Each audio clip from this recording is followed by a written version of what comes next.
Welcome to Your Family Dog, a podcast dedicated to helping families love living with dogs. Here are your hosts, Julie Fudge Smith and Colleen Pilar.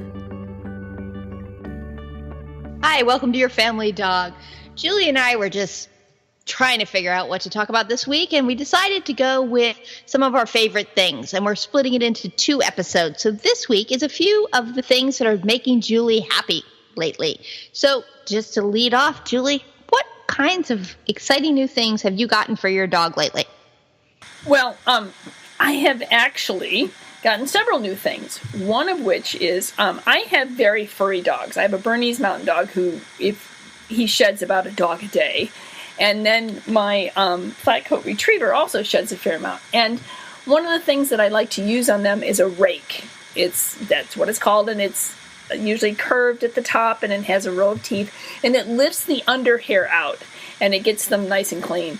And I broke a rake because I dropped it, and then another one, the handle came off, so I decided I needed a new rake. So I went to Chewy.com, which, by the way, is my new favorite dog website, Chewy.com, and because they've got great service. They ship super fast, they're very, very helpful, and they have good prices. So anyway, Chewy.com. And I found this great rake. It's my favorite rake now. It's got 2 sets of teeth. I'll have a link to it on our show notes. And I used it on Zuzu the other night, and oh my goodness, my grandkids, story behind this, Bear likes to dig. Bear dug a hole in the backyard that we haven't had a chance to fill in yet, and it was basically a mud hole. And my grandchildren decided to have a mud fight, and the 3 of the 4 of them came in looking like the Uruk-hai being raised from the dead, or being born out of the mud from the Lord of the Rings. And apparently Zuzu joined in with the mud fight. So when I got home that night, Zuzu had little sort of sprigs of mud throughout her hair. Sort of Jason Pollock. Yes, she looked. Yes, Jackson Pollock. Yeah, Jackson Pollock. So I pulled out this rake and I started combing her out, and not only did it lift all of the dirt and, by the way, the smell from her, but it got all her undercoat out and shiny. I mean, our family room looked like a black dog because it went everywhere. But it was a really great rake. It really, I was thinking I was going to have to drag her down and into the bath, and I didn't have to, because the rake really got the dirt out, lifted the undercoat, took the smell out, and she has this beautiful shiny coat. So are the 2 rows of teeth identical, or are they spaced differently, or what's magic about the double rows of teeth? They are a little bit different in height, so it gets in at different levels. There's the outer side, the outer one, they're a little bit longer. The inner one's a little bit smaller. So I think what it does is the outer one pulls it up, and the shorter one pushes it out. Mm-hmm. And for some reason, it just gets the hair out a lot better.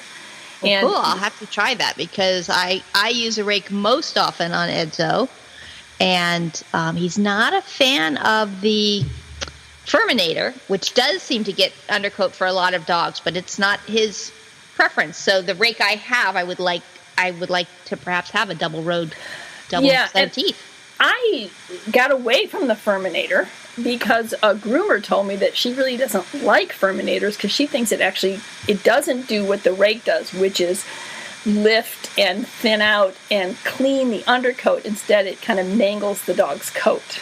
Mm-hmm. So she doesn't like, a couple of groomers have told me that they do not like the Furminator, but they really like the rake, because it's actually a cleaning and thinning tool and keeps the coat healthy. So, well, that is good to know. Well, I look forward to seeing that. I might be getting a new rake for my little friend here. Yeah, I love my new rake. The other thing that we have come to love is lamb lung, and I think it's dried. I don't know if it's freeze-dried, but it's dried lamb lung fillets that you can get from Merrick at Chewy.com, and they're on sale right now at Chewy.com. They're like half price, and if you put them on auto ship, get another 10% off. It's very exciting. We go through a lot of lamb lung, and well, my mantra for treats when I'm training is usually small, soft, and stinky. This can be small, and it can definitely be stinky. but it's not soft. But it's not super hard. It's not crunchy like a milk bone, but you can break it up into nice small pieces. My dogs love it. It's great. You can break it up and put it in Kongs, and they love it. It's super for training, and it's not messy, which is really nice. It doesn't gunk up my bait bag. I've not yet met a dog who doesn't like it, and most dogs just go crazy for it. But my favorite part of the whole thing is the bag says gluten-free. And I'm like, what would you think? Why would you think a lung would have gluten? It's a lung. It's not bread. It's not made of wheat. So I just have this vision of all these little lambs sneaking off into the side of the barn and, huffing flour so they can have these glutenized lungs. But it is gluten-free. A little bit of gluten in my lungs. That's right.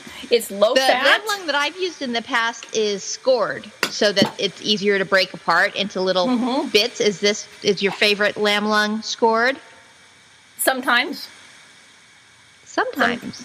Just thinking about that, yes. So it makes me, sometimes it looks like it's made like it's a panini. It's got this. A little bit. I'm like, maybe that's how they dry it out. They put it in a panini maker. So I'm thinking to myself, does this mean I could, if I bought a panini maker, could I make my own lamb lung for my dogs? No one will think you're at all odd when you walk into a butcher saying, could I have a lung? That's right. I need a lamb lung. Could I do this with pig hearts? Because actually a client of mine gave me some pig hearts. Your clients give you snuffle mats. Give you pig hearts? Let's totally pull that string. Well, because this was back when I still had Buckley, and we were trying to figure out ways to supplement his diet. He wasn't eating as well, and we wanted to boost his protein and maybe get him a little bit raw. And she said, I have some extra pig hearts, because she feeds raw. So she gave me a bag of pig hearts. Now, your clients give you snuffle mats. My clients give me pig hearts. But I'm wondering if I love my clients, by the way. I love my clients, too. I did get banana bread from a client once. And I did have a client give me a piece of pottery. But probably the most unusual gift from a client had to be the pig hearts, I have to say. I think that pig heart counts as most unusual gift ever. Like, can you top it? Like, do we have to put on the most unusual gift from a client qualifier? Or do you have some other unusual gifts in your past that you'd like to reveal here? Well, no. None that I can think of. Okay, so we're going to go with getting some pig hearts as the most unusual gift ever. Ever, yes. For you. So for far, me. to date. The most unusual gift to date. That's right, it's a pig heart. But anyway, nonetheless, I don't know if you can dry them out like you can lamb lung and score them so they can be broken into little pieces. And or whether I don't have a panini maker, but I do have a waffle iron. There you go. So but I just don't think that if I put the pig hearts in the waffle iron, I'm going to want to make waffles anymore. That's the thing. Sunday breakfast at your house is going to change just so dramatically. That's right. And I'm not sure that the smell of waffleizing pig hearts is going to draw anybody's attention except the dogs. I used to make liver brownies for the dogs, but Brad put a kibosh on that one because he couldn't stand the smell. Yeah.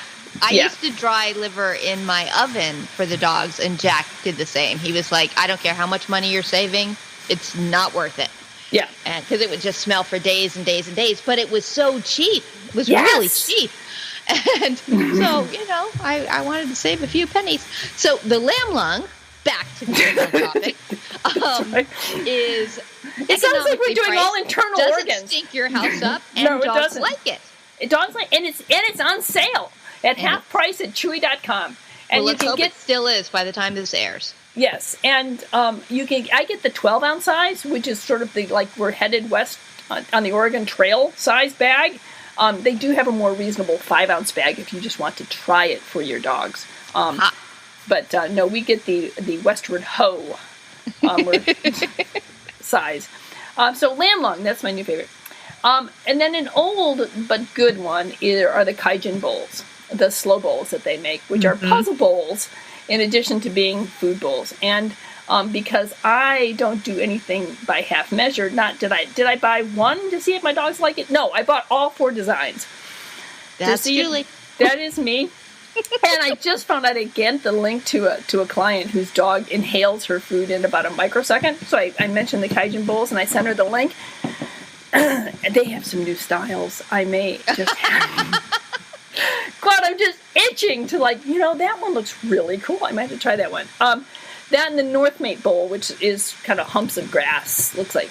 I love them. And the reason I love them is because it's sort of a combination intelligence toy and food bowl.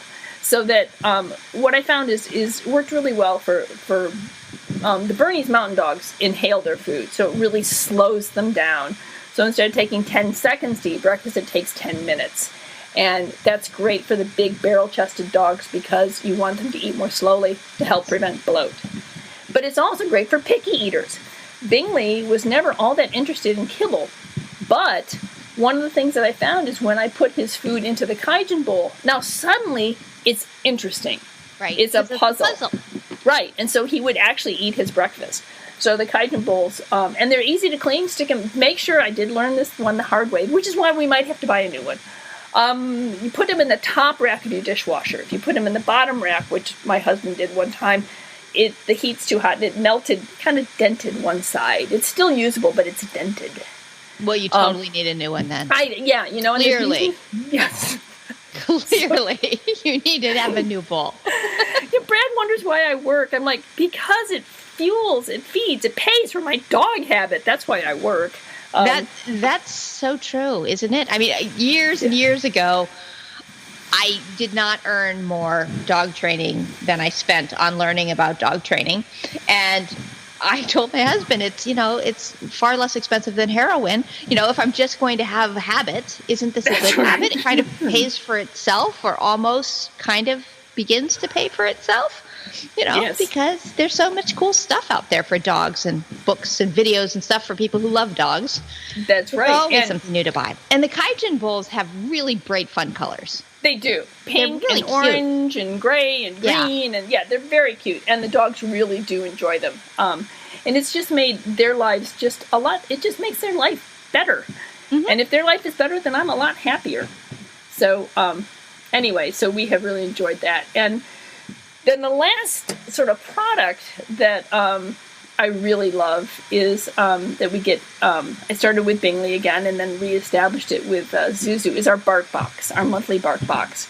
And I don't know who looks forward to it more, me or Zuzu. And really, that's one of the places I think I was introduced to Lamb Long, was I got Lamb Long through my bark box. So they have lots of good organic, treats in there that don't have a lot of, ancillary ingredients. They're pretty pure. They're the dogs seem to really like them a lot. And then it's always themed, so there can be like a Halloween theme. One fall there was a collegiate theme, so we got a little pom-pom and a little pendant toy, and then there was dinosaurs, and we got a woolly mammoth and a pterodactyl, and then there was a circus one, which was really cute. It was the cutest little elephant. I just loved it. A little squeaky elephant, and then another squeaky rectangle, which was a ticket. It was really cute. And then they got like peanut butter treats and stuff. So anyway, it's very fun, and the box has great little illustrations. And then the paper that they wrap this in is always themed, so I love that. The last one was the Alice in Wonderland. We got a rabbit, and we got I don't know what we got, but there was an Oriental one. We got a teapot and a sushi roll. It was a stuffed sushi roll. Anyway, it's very cute. We have a great deal of fun with it. One of the things I will tell you, though, is our dog Buckley used to love to lay on the front porch. And I had to tell the mailman to stop leaving the bark boxes on the front porch because Buckley would open them and eat all the treats. They were for him. Well, actually, no, they were labeled for Bingley, but Bingley wanted the toys, Buckley got the treat. So bark box is fun. I will tell you though, it is a tad bit expensive, and I just indulge myself with that one. So I don't remember the exact price on it, but it's probably more than what I ought to pay. But it's great. The dogs have fun, and it clearly brings you joy. It does. And you know what? That's the thing. Like I said, I don't know who looks things in life that make us happy. I don't know who looks forward to it more, me or the dog. So. Anyway, so those are the things that I really like. Do you have any things, Colleen, that's coming to mind, or are we going to move right on to books? I think we can move on to right. books. I'll save some of my things that make me happy for next time when it's your turn. My All turn right, to talk good. about We'll talk about things. your things next time. All right, so favorite books. I have lots of like training books or books written by people who train dogs or are behaviorists or whatever, but that's not what I'm going to talk about. I'm going to talk about some of the literary books that I really enjoy. One author that I've been recently introduced to, I'm sure there are many of our readers who have been reading Dean Koontz for many, many years. He's been writing for a very long time, very prolific, very funny writer. I was introduced to him through his book about his dog Trixie called The Big Little Life, which was a very endearing book. Tissue alert, folks. The end is not... Well, anyway... Dog books are like that because they always end with the end of the dog, and there you are going, but now I love this dog, and I can't bear the end of this dog. Right, but I have not read A Big Little Life. Tell us a little bit about. Well, he and his this was the first dog that they got. It was a golden retriever by the name of Trixie, and he and his wife fell just madly in love with Trixie, and it's as they should. And she did all kinds of things with them, and what they found was she was just a really wonderful indicator of people. That the people she liked, they liked. The people she was leery of, they became very leery of. And so she became very connected to them. And because he writes at home, she was very much intricately involved in their life on a daily basis. And it's the story of Trixie's life with them and how she really inspired him to add more dogs into his books. And they gave her a wonderful life and actually a very wonderful passing. And it was hard to read, but it was very lovely. I allow myself one weepy dog book a year. And I had read that one shortly after I read The Art of Racing in the Rain. So I actually had 2 weepy dog books within a month, and I'm like, that's it. That's almost like a 2-year quota in a month. That was hard, but they were both very good. But I just picked up another book of his. It was lying around our cottage from the previous owner called Dragon Tears. And in this book, which is an bizarre sort of time travel, weird kind of book, really well written and very good. But there's a dog, and it's a golden retriever mix, and he's wonderful. I just love him. And Dean Koontz has this great way of writing as if he were the dog, and he does. The story, part of the story is told from the point of view of the dog, and he really gets how dogs sort of see/smell the world, and how they move through the world, and how they try to get people like, you're not really, this is what I need you to do, and how they work with people to get them to pay attention to what they need to pay attention to. And I really, really enjoyed the dog in that book a lot. That was called Dragon Tears, and apparently dogs appear in many of his books. So and I've been told by others that he continues to be very insightful as far as dogs go. So those are for adult people. But for little people, one of my favorite books, and I know you like this one too, is 3 Stories You Can Read to Your Dog. And I will take that if I'm going to classrooms. I love to do it in classrooms, especially like 1st and 2nd graders. It's it's just great. And it's all sort of, it's stories that you can read to your dog.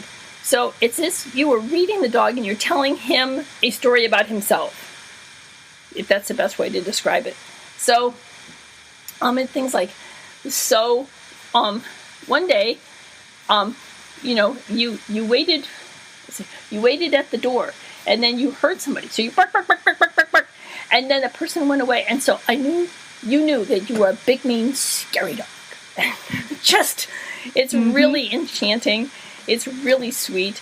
And for your beginning readers, it's a great book. If you have a dog and a child who's beginning to read, it's a great book for them to share with their dog. So, yeah. And now with all these programs where kids are reading to dogs, here's a book specifically designed to read to your dog. I mean, what could be better? I don't know, because it's a really... It predates most of these reading books, because I know my kids were reading it when they were little, and they're no longer little. No, but it's a great book. It is a fun book. It's just fun and silly, and some of the misconceptions that dogs have about life. And one part that I recall, I haven't read it in too many years, but one part I recall was, that the dog was left alone for years and years and years, like, when someone went to the bathroom, forever and ever. Like there's like this, such a long time. Oh, you're back. And then the person came back. Oh, yay, hooray, party, wasn't probably that long, but I realize it felt that way to you. Yes, well, that got to be the point in our house after reading the book when we would say,